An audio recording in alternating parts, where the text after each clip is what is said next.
convosco aí desse lado e oramos que seja um tempo de grande edificação. Certo? Quero convidar os irmãos a abrir a palavra de Deus em Neemias.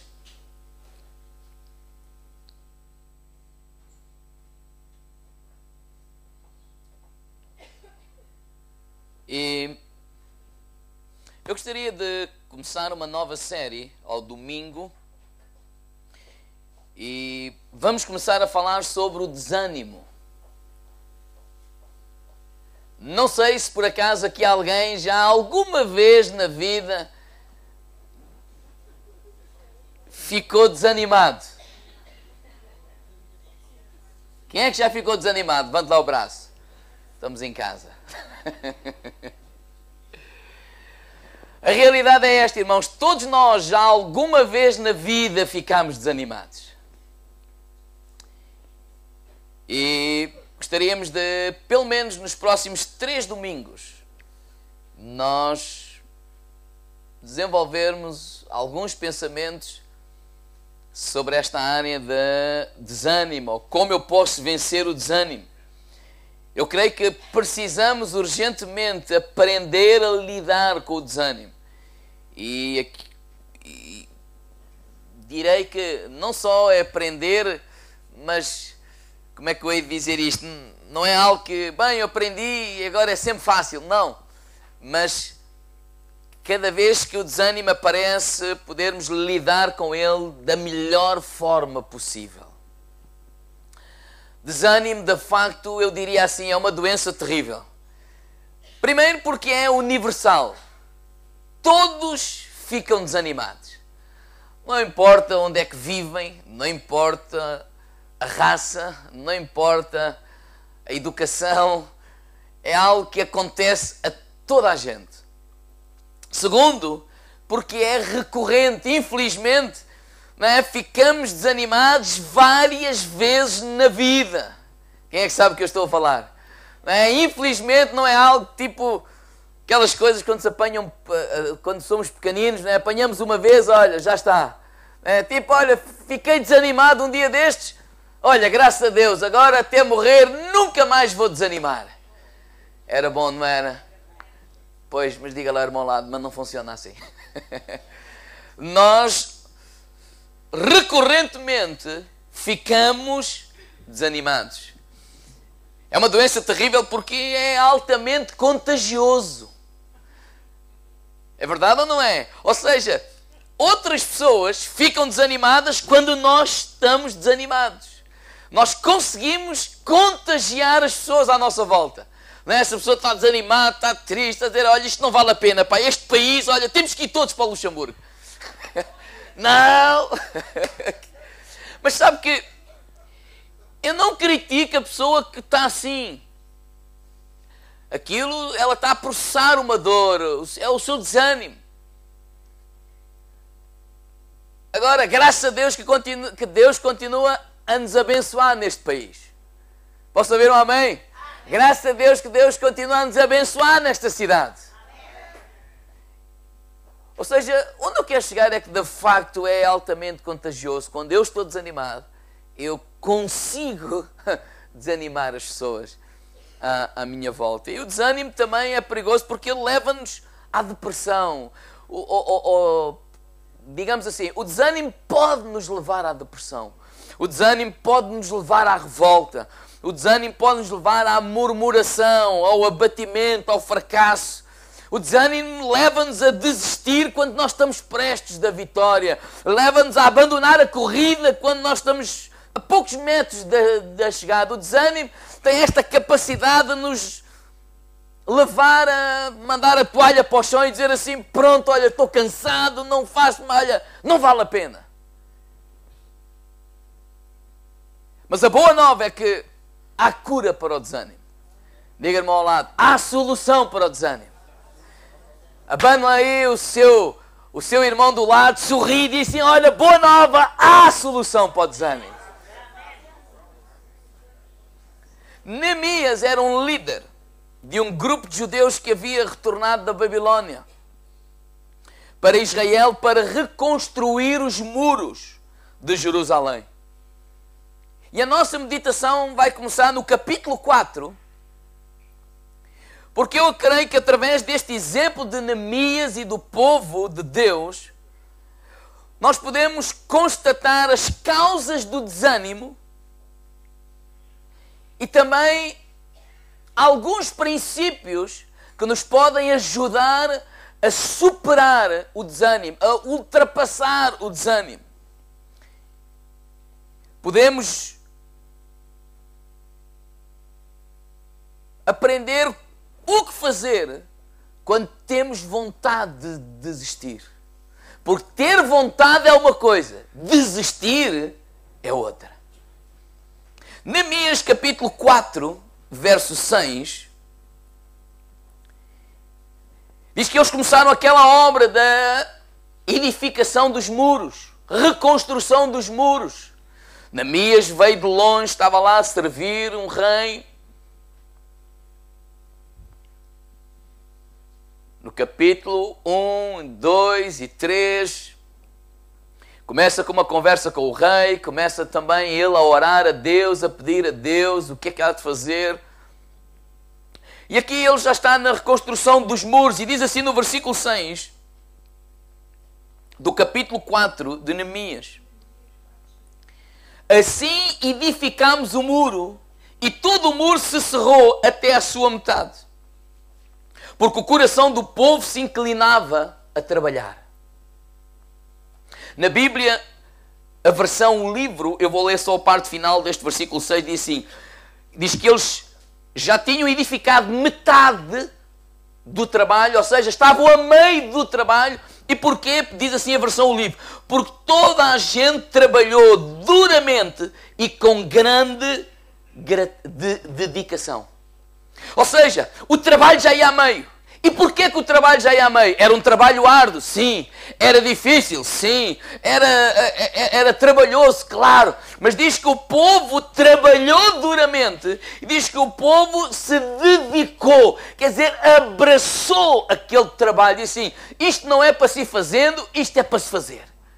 E eles abraçaram, e à medida que eles foram trabalhando, o trabalho foi avançando. Mas a meio caminho, à medida que o trabalho avança, à medida que as dificuldades apertam, à medida que as adversidades aparecem, diz que o desânimo bateu à porta. E a realidade é que quando nós estamos no início, estamos assim com toda a força. É mais ou menos como eu estou agora. O problema é depois. Neemias capítulo 4, vamos ler o versículo 10. E nós vamos passar aí o versículo 10 a 12. Mas nesta versão, o livro. Se quiserem acompanhar nas vossas Bíblias, se quiserem olhar para aqui. Eu não sei se está a passar, mas um dia deixa eu bater uma aqui também. diz assim, alguns dos líderes começaram a queixar-se que os operários iam ficando cansados, sublinha essa palavra. As condições de trabalho eram tais, no meio de imensa terra e pó, que achávamos que não podíamos trabalhar assim sem auxílio exterior. Ao mesmo tempo, os nossos inimigos planeavam cair repentinamente sobre nós e matar-nos, fazendo assim acabar de vez com a obra. Sempre que os trabalhadores que viviam nas povoações dos arredores voltavam para casa, os nossos inimigos tentavam falar com eles para que não voltassem para a cidade. O início foi ótimo. Muita dedicação, trabalho árduo, abraçaram fervorosamente aquele trabalho, abraçaram aquele sonho. Alguém lhes transmitiu a visão, alguém lhes transmitiu um sonho e eles, vamos lá, é isso que nós acreditamos, nós estamos nessa, vamos juntos. Mas diz que, à medida que o trabalho foi avançando, diz que alguns líderes começaram-se a queixar, começaram a dizer, epá, o trabalho está difícil. Porquê é que as pessoas ficam desanimadas? Ponto 1. Primeiro, eu vejo aí no versículo 10, alguns líderes começaram a queixar-se que os operários iam ficando, o que é que diz aí? Cansados. Porquê é que as pessoas ficam desanimadas? Uma das razões, diga agora uma mão ao lado, simplesmente porque estão cansados. Diga lá bem alto, simplesmente porque estão cansados. A primeira causa do desânimo, não é todas, mas uma delas é o cansaço. Eles estavam exaustos, eles estavam esgotados, eles acreditaram na visão, eles acreditaram no sonho, eles abraçaram aquele sonho, eles caminharam, mas ficaram cansados. Estavam esgotados, não só fisicamente, mas emocionalmente.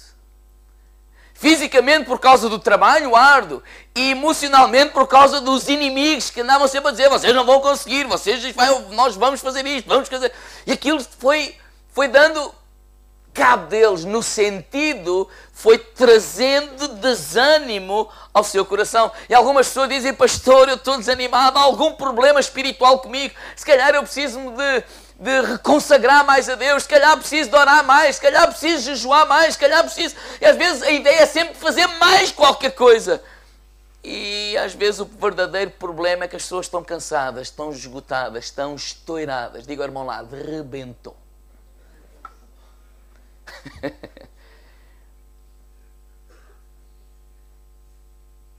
Eu não sei se vocês sabem o que é que eu estou a falar, se isto é assim. Às vezes acontece, claro que sim. Nós às vezes somos ensinados ou pensamos que temos que suportar tudo, temos que aguentar tudo, somos tipo super-homens. Mas já os meus filhotes maiores já não acreditam nisso e o pequenino vem a caminho e vai descobrir que isso já não existe. Diga, irmão, lá de super-homens não existem. Quando é que nós estamos mais propensos ao desânimo? Bem, quando vamos a metade ou a meio de uma tarefa. O que é que nós vemos aqui no versículo 6? O muro já estava a meio. E às vezes quando a tarefa está a meio, nós começamos alguma coisa e às vezes em vez de ficarmos empolgados e dizer, pá, já chegámos aqui. Não, poxa, já passou este tempo, estou tão cansado. E quando eu olho para aquilo que eu já fiz e para aquilo que eu ainda preciso fazer, não vale a pena, estou sozinho nisto. Porque o início é novidade. O início é novidade e nós estamos com força e nós estamos com ânimo. Mas à medida que o trabalho avança, as coisas tornam-se cansativas. Depois aquilo que é novidade torna-se costume. Do costume vem a rotina e da rotina vem o ritual. E aquele entusiasmo todo, olhamos e dizemos, não vale a pena. Esta é a razão porque às vezes deixamos tanta coisa a meio. Porque achamos que não vale a pena, achamos que... E depois com o cansaço e com o desânimo vem um senso de valores errado. Não é? O que é que eu estou aqui a fazer? Estou a fazer isto para nada, não vale a pena. Foi só perder tempo. Estou sozinho, ninguém me ajuda. Bem, alguns sintomas do cansaço é quando, por exemplo, de repente tudo lhe irrita. Pastor, a minha mulher está cansada há muitos anos. Foi só para aliviar. Estou a brincar, está bem? Mas vocês já repararam que... Só mesmo a brincar. Vocês já repararam que há fase na nossa vida parece que tudo nos irrita? Qualquer coisinha, a gente fica irritados e fica estressados e fica... Eu não estou a falar de vocês. Eu estou a falar de mim. Alguém às vezes diz, o pastor esteve na minha casa. Não, basta eu estar na minha. Basta eu olhar-me ao espelho e às vezes vejo e tal, e tudo irrita, e tudo estressado, e tudo, sei que e tal. E dizer, se calhar tens que acalmar qualquer coisa. Mas a gente diz sempre que não pode.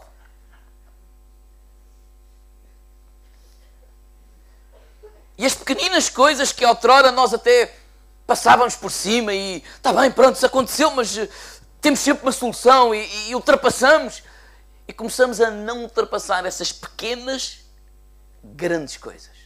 Que de repente se tornaram elefantes. De repente nós dizemos assim, não, assim não é impossível viver, assim não consigo viver mais. Estou-se a rir de quê? Diga-me ao lado, o pastor está a falar de ti, por acaso?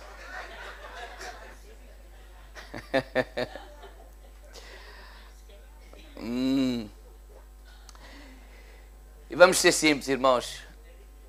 Nesta primeira causa do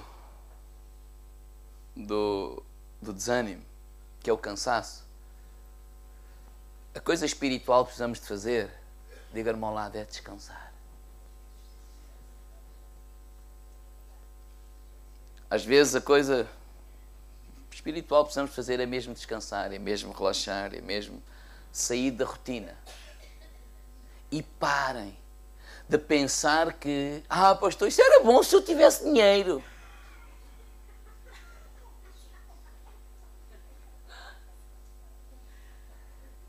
Andei lá a semana toda hoje. Ouça, mas é preciso dinheiro para sair de casa e ir a pé até ali ao paradão e passear com a família?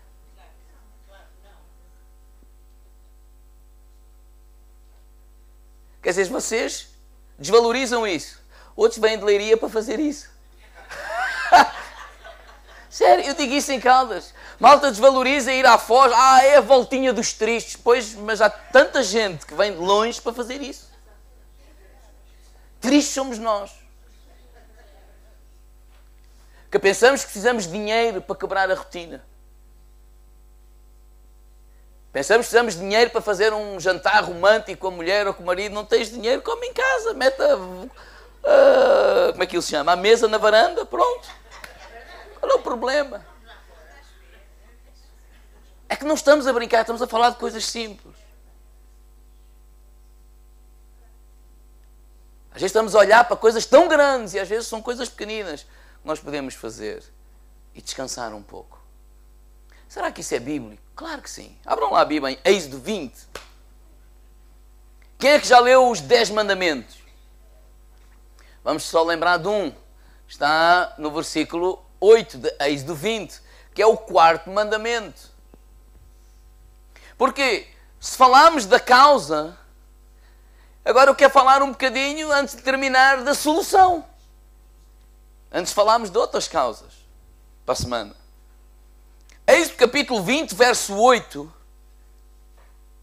quando Deus estava a dar os 10 mandamentos a Moisés, ele diz assim no versículo 8, lembra-te do dia do sábado para o santificar. Versículo 9, 6 dias trabalharás e farás toda a tua obra, mas ao 7º dia é o sábado do Senhor teu Deus, não farás nenhuma obra, nem tu, nem teu filho, nem tua filha, nem teu servo, nem tua serva, nem teu animal, nem teu estrangeiro, que está dentro das tuas portas. Porque em 6 dias fez o Senhor os céus e a terra e o mar e tudo o que neles há, e ao 7º dia descansou. Portanto, abençoou o Senhor o dia de sábado e o santificou. Irmão, vamos começar pelo versículo 11. Sabe o que é que me impressiona? No versículo 11,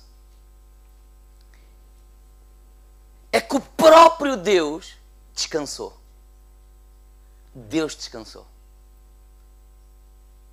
Deus descansou. E eu estava a pensar assim, será que o nosso Deus, o Todo-Poderoso, o Onipotente, o Criador dos céus e da terra, será que Ele precisou descansar porque não tinha forças, porque estava cansado, precisou de férias, e senão não aguentava mais? Bem, eu não acredito. Eu creio que Deus descansou não porque precisava de férias, Deus descansou não porque estava cansado e não conseguia fazer mais nada, mas Deus descansou porque Ele queria nos dar um princípio para a nossa vida. Um princípio que nós precisamos ter nas nossas vidas e que, se vivermos de acordo com ele, as nossas vidas vão se tornar melhores e melhores e melhores e melhores. E qual é esse princípio? O princípio de descansar, de trabalhar 6 dias e descansar um dia. Descansar. Deus parou para quê? para desfrutar da sua criação. E ele foi um exemplo para nós. O sétimo dia, descansa, goza, desfruta, usufrui. Irmãos, não se trata apenas de descansar, dormir, não fazer nenhum. Mas de nós reconhecemos e damos graças a Deus, tudo o que somos e tudo o que temos. Devemos dar graças a Ele. Agradecer a Deus por aquilo que Ele nos tem dado. E desfrutar das bênçãos que Ele nos tem dado, agradecendo a Ele. Não se trata apenas de descansar, dormir, trata-se também de manter o templo do Espírito Santo. Irmãos, o teu corpo e o meu corpo, diz a Bíblia em 1 Coríntios capítulo 6, versículo 19, diz que são o templo do Espírito Santo. Deus habita em ti. O templo onde Deus habita não é estas 4 paredes, é dentro de ti. E há que cuidar do templo ou da casa de Deus.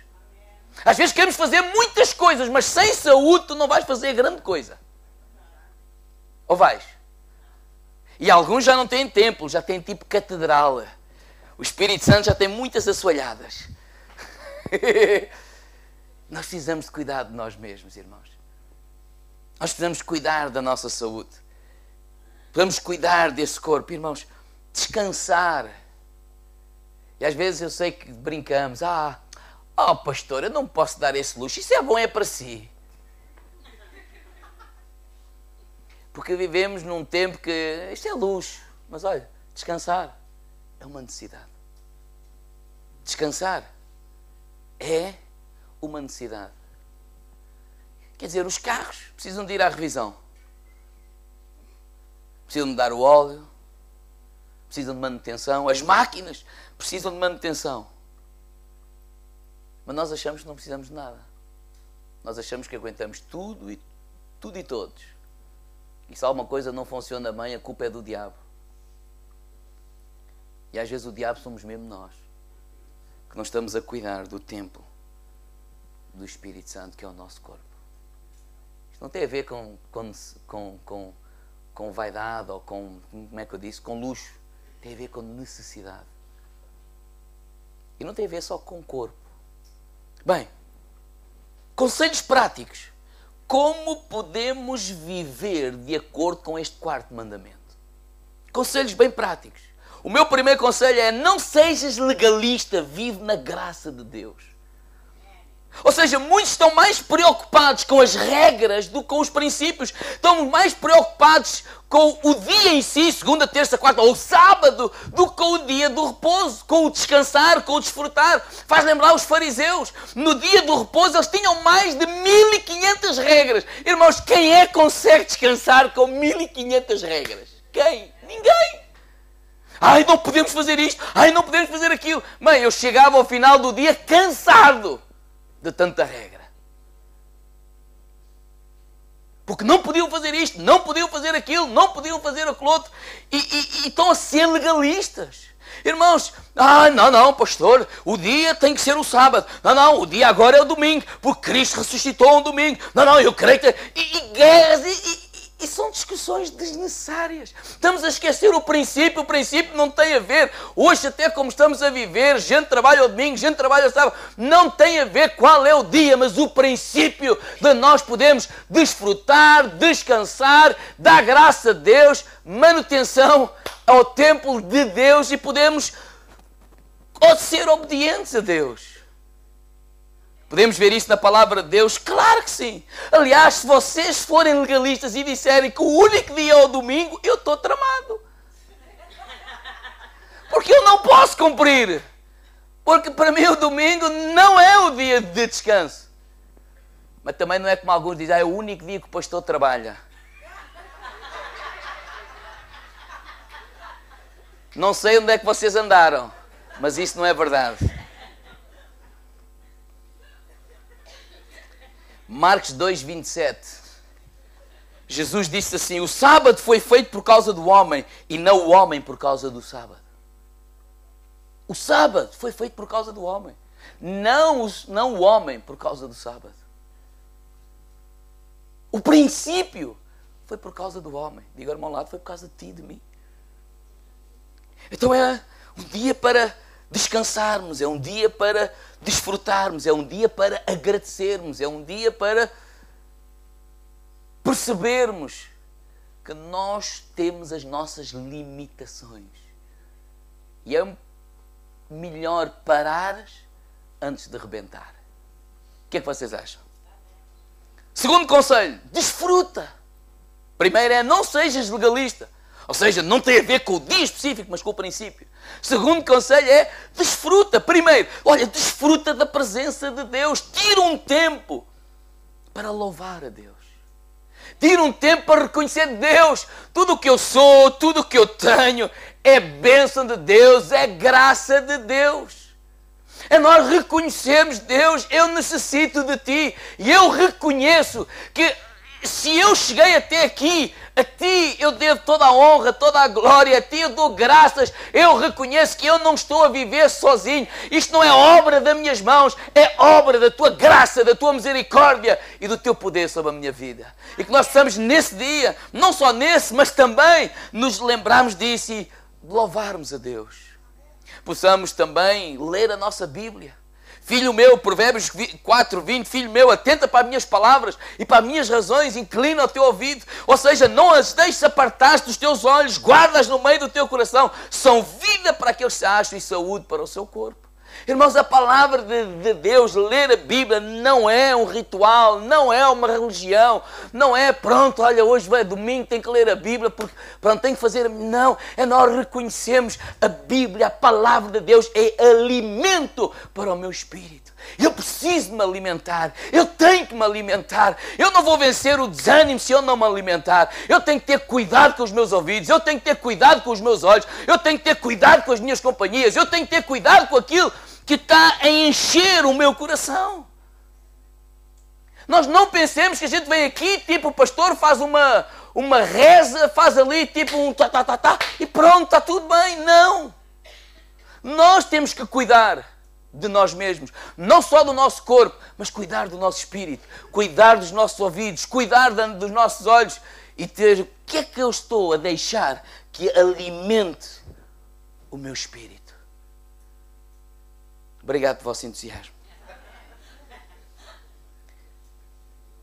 Mas essa é uma realidade. A gente ouve tudo e mais alguma coisa, anda com toda a gente e mais alguma, e eu não estou a falar contra em estar com pessoas, mas fazer essas pessoas às vezes a minha intimidade, e depois queixamos, eu estou tão desanimado, eu estou tão... Não, é um dia para desfrutar. Esta é a razão porque é importante vir à casa de Deus, recarregar baterias, não é uma obrigação. Se eu não for, o pastor... Irmãos, isso é entre ti e Deus. Agora, que eu creio que é importante vir à casa de Deus, isso eu creio. É importante vir ouvir a palavra de Deus, claro. É importante estar com os meus irmãos, claro. É importante estar juntos para louvarmos e glorificarmos a Deus, claro. Faz toda a diferença na nossa vida. É como recarregar as nossas baterias. É como alimentar o nosso espírito. É como alimentar a nossa alma. Claro que é importante. Segundo, no desfrutar, não só desfruta da presença de Deus, mas desfruta da natureza que Deus criou. Deste mundo maravilhoso. E aí eu diria, olha, vai beber um café com a família. Porque é que só temos que beber um café quando convida o A, o B, C ou D? Vai com a esposa e vai com os filhos. Passear um bocadinho. Não podemos ir de carro, vamos a pé. Podemos ir de bicicleta também. Mas desfrutar da nossa família. Às vezes admiramos, o pessoal às vezes convive mais com os, sei lá, os de fora, ou fala mais no Facebook com a vizinha, ou com a prima, ou com o colega de trabalho, do que com a própria família. Vamos estar juntos. Aí vamos fazer o quê? Vamos estar juntos, isso é importante. Vamos passear. Olha, vamos olhar um para o outro. E vamos conversar. Vamos falar de nós.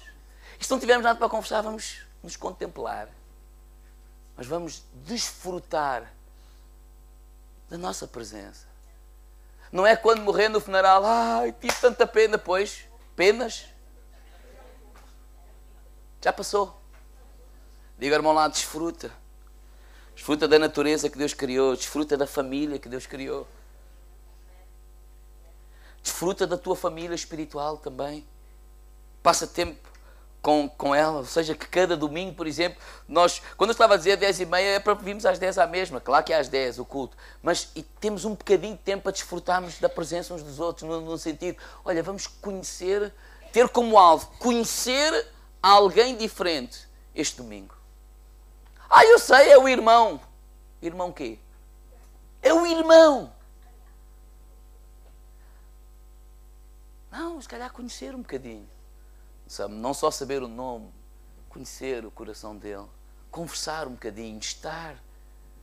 Nós não cultivamos a comunhão não acontece automática, se nós não nos esforçarmos para isso. Se eu chegar mais tarde e sair mais cedo, eu não vou ter comunhão com ninguém. E eu não estou a acusar ninguém, cada pessoa é livre. Estamos só a partilhar o que está no meu coração. Porque cada pessoa é livre. Mas vamos desfrutar. O grupo de louvor pode vir até aqui. Com o meu relógio diz que está na hora de vocês virem. Desfruta dos teus amigos. Ou seja, passa tempo com eles. Às vezes nós queremos convidar alguém para vir à casa de Deus, mas nem temos uma amizade real com ninguém. Oh pastor, a nossa vida anda a correr. É verdade, mas sabe uma coisa? Todos temos as mesmas horas. É 24 para todos. Agora vamos saber usá-las. Ter as nossas prioridades.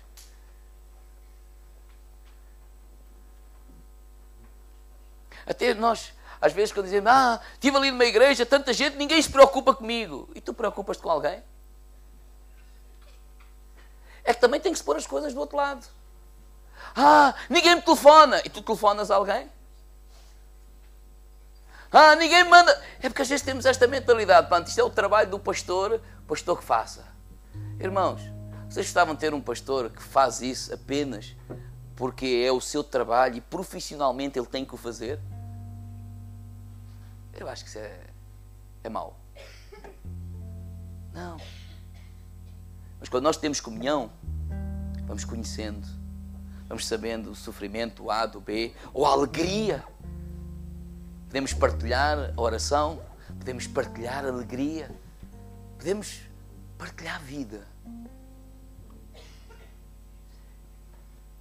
E estamos a cumprir com o que Deus nos mandou. Cumprir com o dia do descanso. Mas temos outro conhecimento, não é por obrigação, não é por regra, mas é por compreensão. Compreendo o bem e a bênção que isso é para a minha vida. Certo?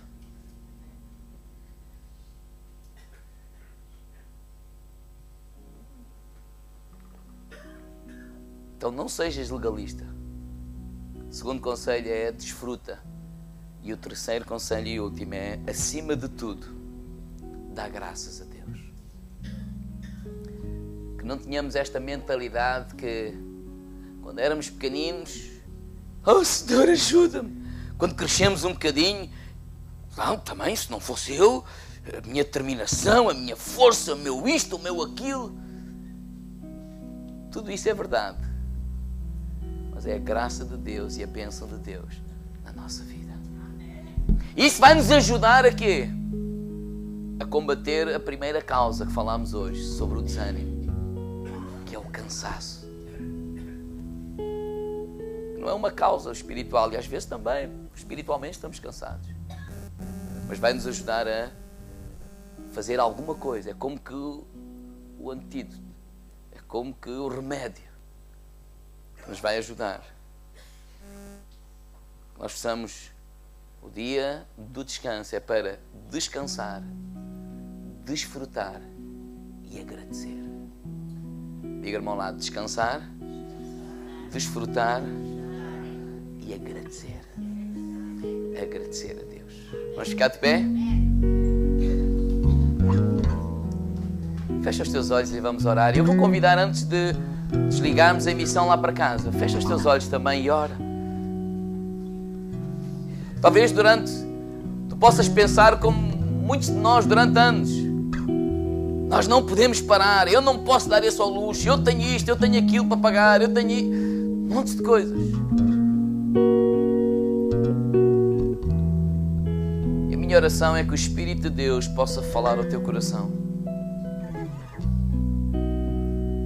Tu possas compreender que isso não tem a ver com luxo, isso não tem a ver com vaidade. Em primeiro lugar, até tem a ver com uma questão de obediência a Deus. Obediência a Deus. Obediência a Deus. Obediência a Deus. Fala com Deus agora mesmo.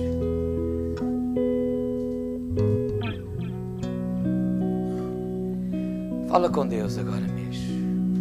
Deixa-me dizer isto ainda. Pede a Deus para reorganizar as tuas prioridades.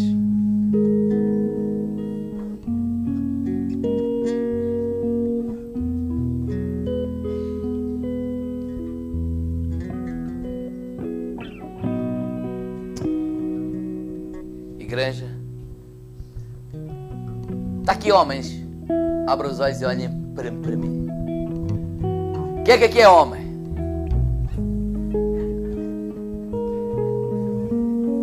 Cuida da tua casa.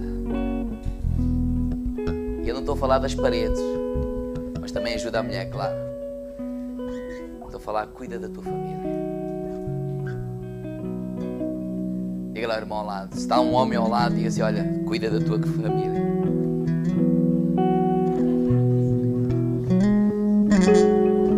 Cuida da tua mulher. Cuida dos teus filhos. Está aí uma senhora ao lado e olha, cuida do teu marido. Cuida dos teus filhos. E tua mãe ou tua sogra estão lá perto. Temos que cuidar uns dos outros. Está bem? Essa mentalidade que os homens é que mandam, né? Mas poucos querem ser o sacerdote lá de casa. E não mandam nada, coisa nenhuma. É uma parceria de amor, de respeito. E eu quero lançar um desafio que, por exemplo, hoje à tarde, vocês tentem fazer alguma coisa em conjunto. E esqueçam o dinheiro. Se tiver dinheiro e que se possam gastar, gastem se quiserem. Mas se é sábio não o fazer, gastar, não gastem, mas façam qualquer coisa. Podemos ir ao cinema, ou podemos ver o cinema em casa. Fazemos as pipocas, sentamos no sofá e vemos um filme. Eu estou a dizer alguma palermice? Se calhar estou. É que, irmãos, passa uma semana, passa um ano, passa 2 anos, passa 10 anos, depois diz ele assim: a colega de trabalho compreende mais. Claro, falas mais com ela do que com a mulher. Como é que ela não te há de compreender mais?